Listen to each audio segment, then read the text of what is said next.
brilliant minds in London.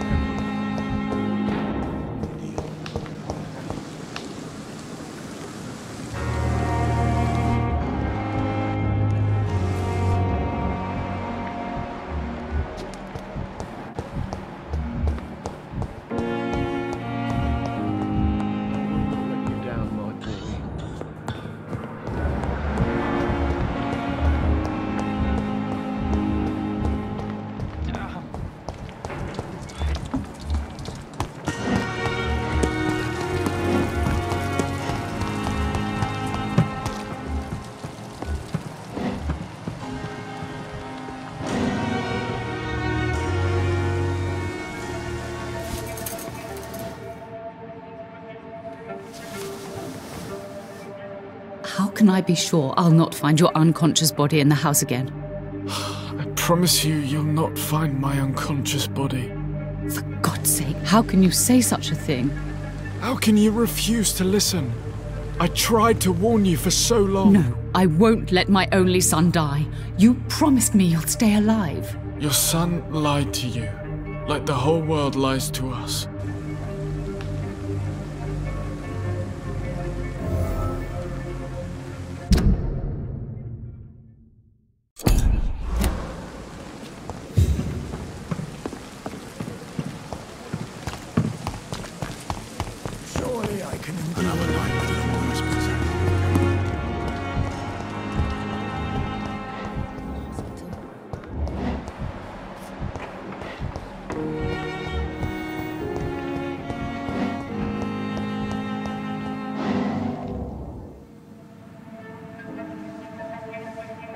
You don't mind if I search your pockets, do you, sir? You won't need any of these anyway. I'm not stealing from you, mister. I'm only redistributing your belongings to people who need them more than you. You see, no one has claimed your body, sir, so it would be such a shame to bury you with your valuables. I will not forget you, sir, and I thank you for your generous donation.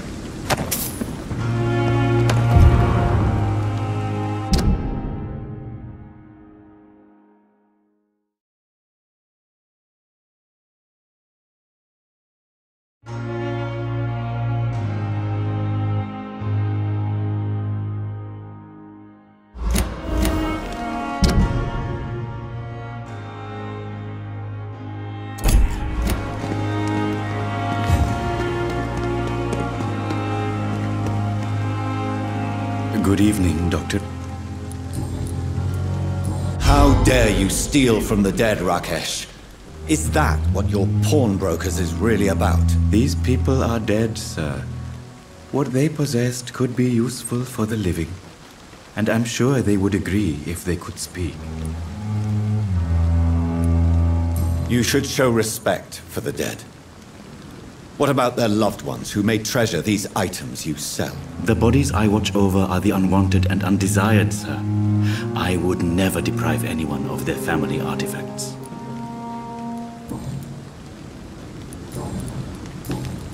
Goodbye, Mr. Ch...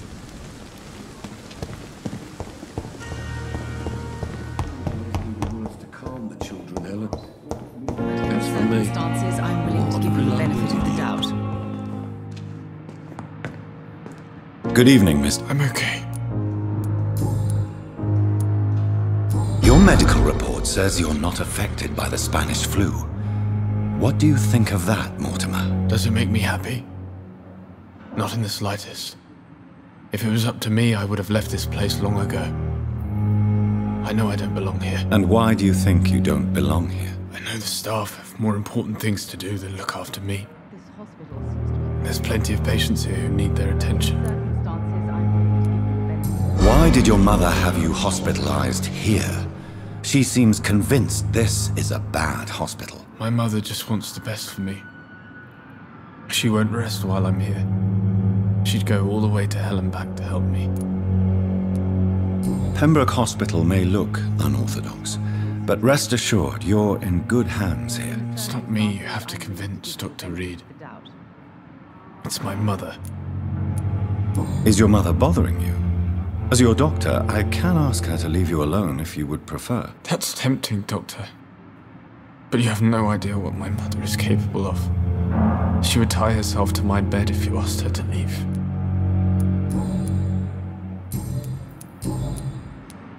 Admit it, Mortimer. Your mother had you hospitalized here because you tried to kill yourself. Yes, it's true. All right then. This is the first time we've really shared information about your case. Shall we call this progress? Call it what you want, Dr. Reed. You can trust me. I won't report you to the authorities. My one and only concern is your health. I guess I should thank you then.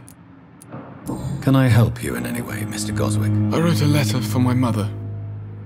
She was supposed to read it after my death. But I suppose she doesn't have to read it now. I see.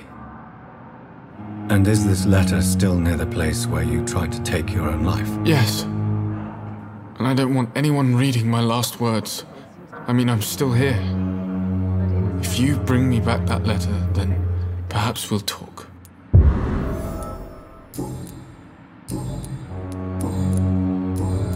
I have to go now. Good evening, sir.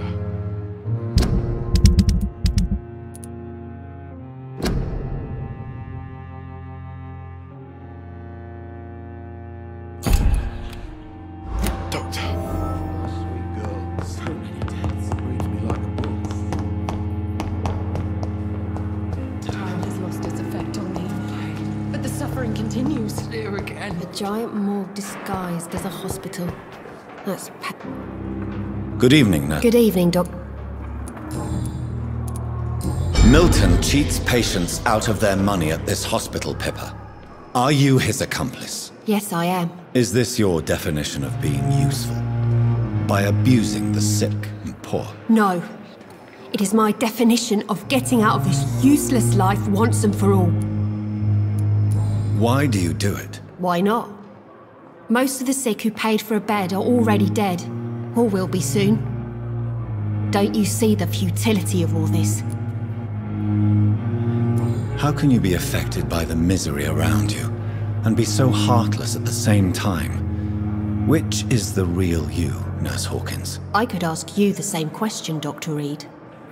Are you more real when you lie to a dying patient, or when you grant him useless medication? Whose idea was it? What difference does it make? We did it together, and I'm guilty as charged. Answer my question. It was my idea first, even though Milton would say it was his, to protect me.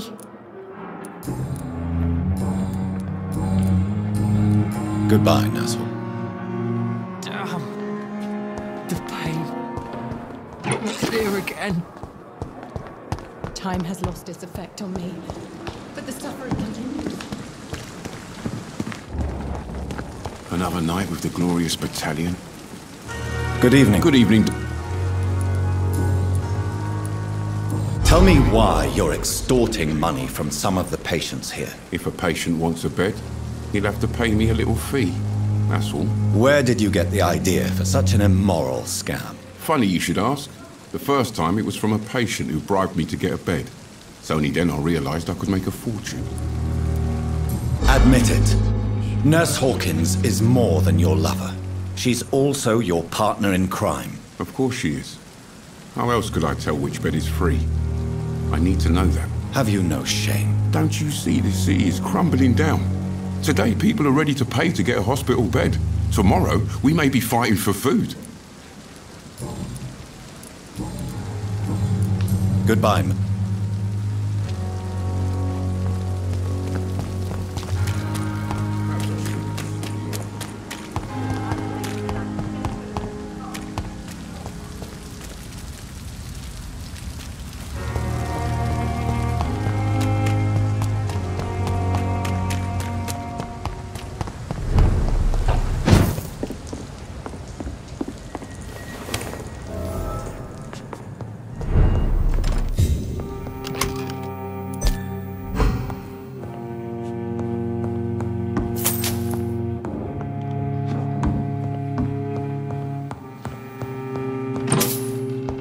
It's locked, all right.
In this letter, Mortimer Goswick does nothing to hide his desire to die.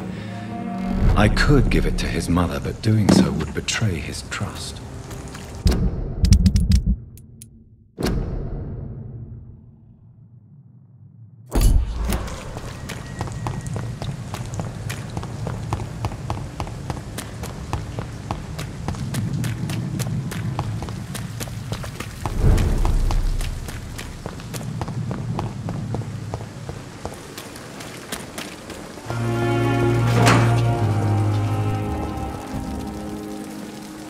Good evening. Good evening.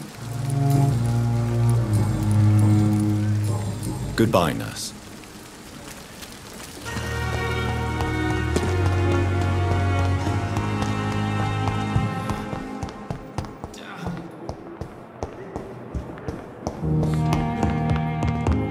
Reads me like a book.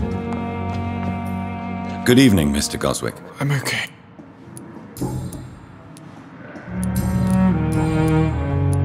I've read your letter, Mortimer. You wrote about an unbearable feeling of despair while the world crumbles around you. Tell me more about it. There's nothing more to say, really. It's hurtful, it's unbearable, and I don't ask anyone to understand what I feel. Don't you see how lucky you are? You're rich, you're in good health, and you have a loving mother. You're simply drowning in self-pity. Leave me alone then, Doctor, and let me drown myself.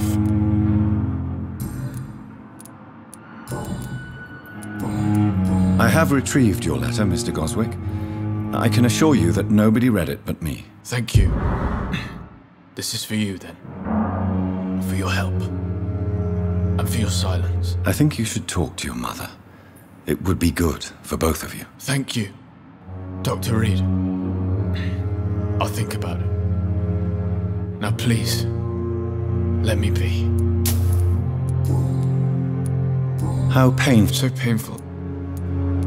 I'll let you get some. Good evening, sir. Good evening. I'm okay. I have to go now. Good evening, sir. Doctor. Good evening, Doctor. I've read your son's medical report, Beatrice.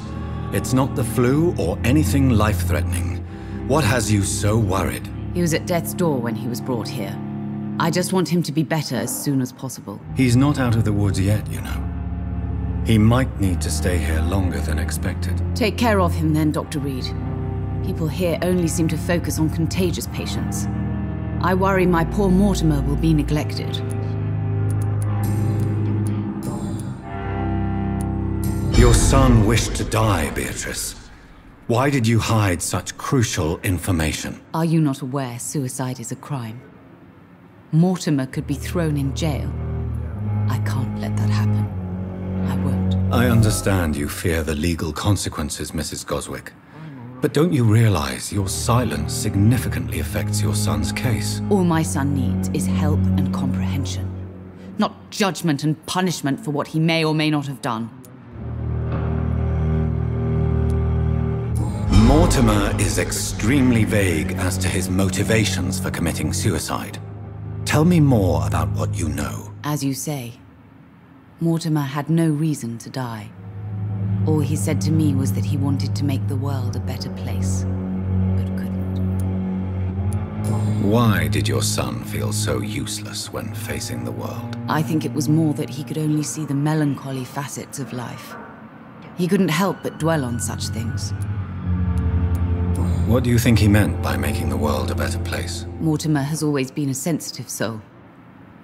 He wouldn't talk to anyone for months after his father passed.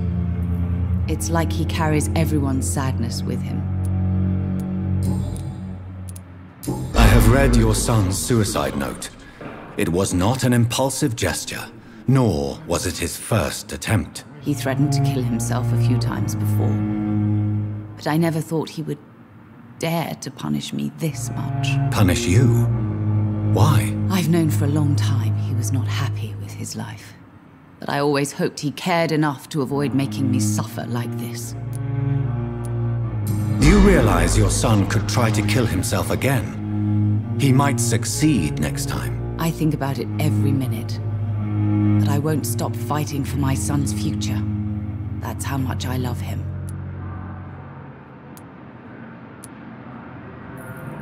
You're right. Your son's death was not fatal. And unlike many on their own, he is lucky to have you by his side. I can't give up on him. I just can't. I have conceded many times in my life, but giving up on my son is something I am incapable of.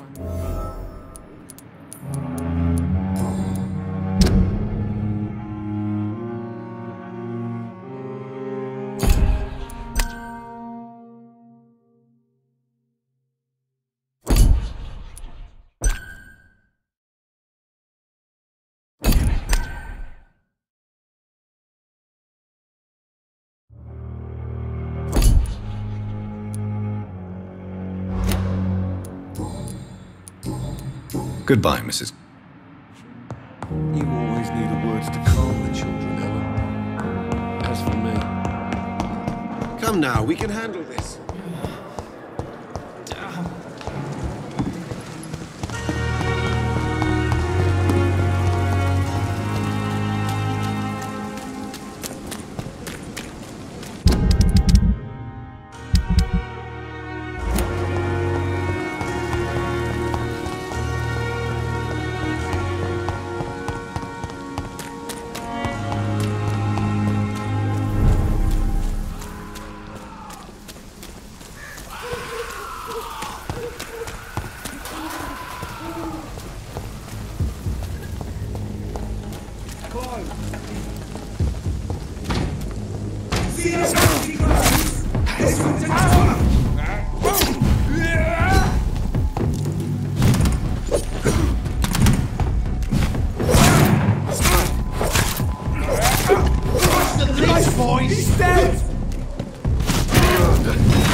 he said, mine!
Whitechapel.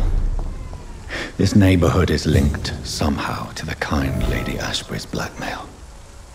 First, let's find this Petrescu fellow.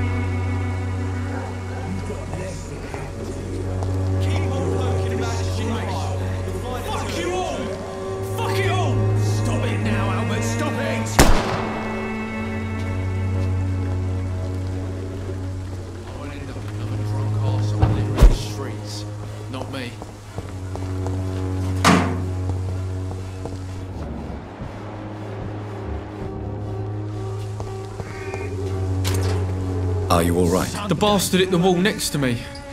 I don't even know if he meant to miss. If you've been hurt, I can help you. I'm a doctor. Name's Albert. Remember it. Now bugger off. Do you know Nurse Dorothy Crane from the Pembroke Hospital? If you know anything about her, I'd appreciate it. Never heard of her. She's pretty, I'll keep an eye out. What happened? Did you really steal that man's medication? Hey, I didn't do anything, it ain't me. All right. Perhaps the poor drunk just confused you with someone else. Sod off, mister. You ain't got no clue what's going on here. Bastard was a soldier in the war, so now he's got the right to shoot me. It's true. I'm not familiar with this part of town. Perhaps you could help me. I said sod off. Go find yourself another guide.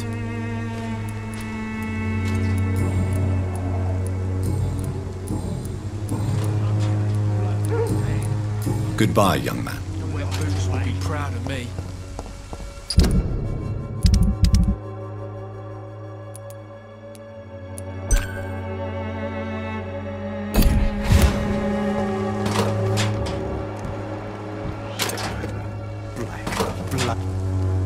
What? Shooting a boy in the middle of the street. Not the best thing to do, wouldn't you say? What? You saw what happened? Who are you? I'm Dr. Reed, and I'd like to ask you a few questions, if you promise me to set your gun aside. No. Look, I'm not a violent man. I'm Benjamin Palmer, doctor. And no one can help me. Not even you. Do you know Nurse Dorothy Crane from the Pembroke Hospital? Have you heard anything? It's funny, I've been searching for her too. I need some pills. But the woman is a phantom, if you ask me. Really? And why is that? Word is she ain't real. She's a cover for some doctor who runs an illegal dispensary for migrants. What can you tell me about this place? Nothing to say, really. This is where I used to live, and this is where I live now. You don't have anywhere to go? No family that would welcome you? Not since the death of my wife, Albert's mother. She was sick, you see. Long before the flu and all this shit. You mean you used to have a better life? Yeah, I had a wife, a home, and a job. I even used to have a name. And now I'm just Ben. Ben the Tramp.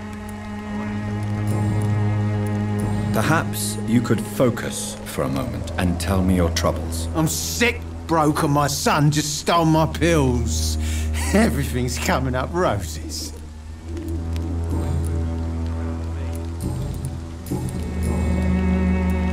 Whatever the boy did, I'm sure he didn't deserve a public execution. I swear I didn't want to hit him. It's just that I'm sick in the head, you see, and the boy just frayed me last nerve.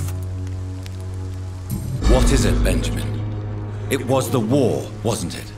Your nerves are shot, aren't they? I need some answers, Private. From one soldier to another. The doctors called me a liar. A coward. Put me in a straitjacket, locked me up.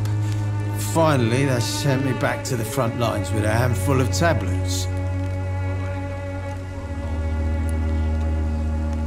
It's a pity that doctors still practice such barbaric methods.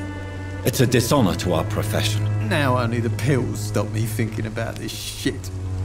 To not hear the explosions. I'm even scared of the dark these days.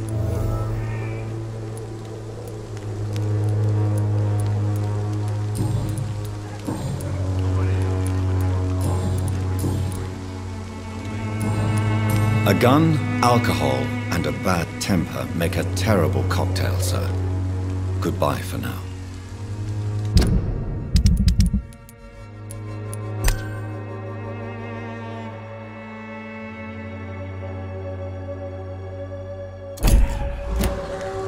Me?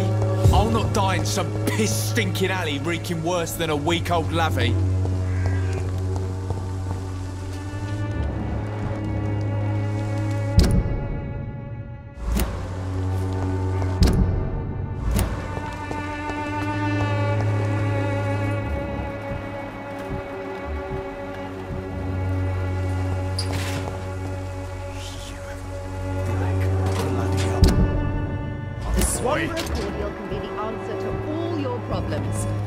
As long as you have the money.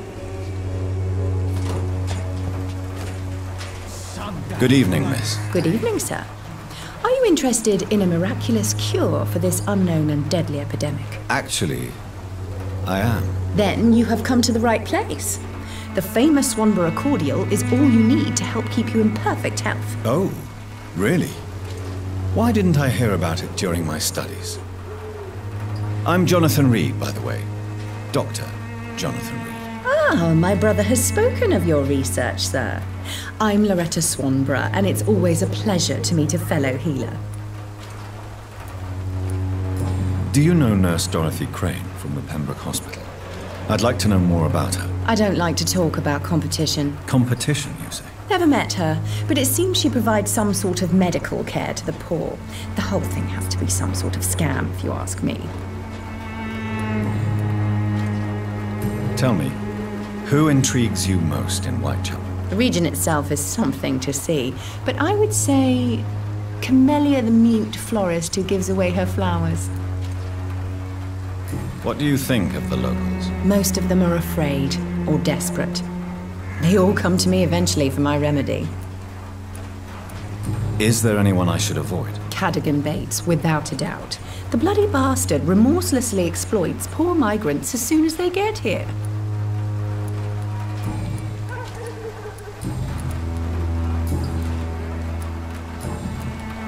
I'd like to see what...